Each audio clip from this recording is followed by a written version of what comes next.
Was there any point up until that point where I suppose there was a tough period where you kind of had perhaps second thoughts whether or not this was going to work, or if this was perhaps the right thing to do or stuff? Did you have kind of any blips in the road as such?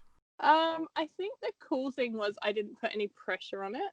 So because I had 4 other jobs, I was busy and I was like learning, and it was all positive. So there was no financial pressure.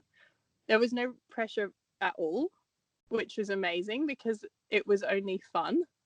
So it was like, let's run these exhibitions. We're not selling shirts. Let's build a website. But there was like, no deadline for a website, or like, everything was just done on my terms. So at that point, there was no stress, which was great.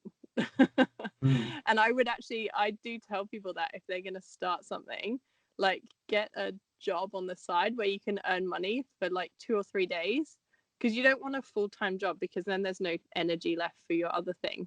If you can get a job where you're earning the most amount of money in the shortest period of time, then it frees up your time to do your business, and actually your time is much more precious than the money. Yeah. And your attention. So that was, the first 4 years was great. It was really easy. So I was living in Byron, driving to Brisbane every Wednesday morning. So it's a 3-hour drive. And then I'd teach all day, sleep in a hostel, and then teach all Thursday or half of Thursday, and then drive back to Byron, and I was done for the week.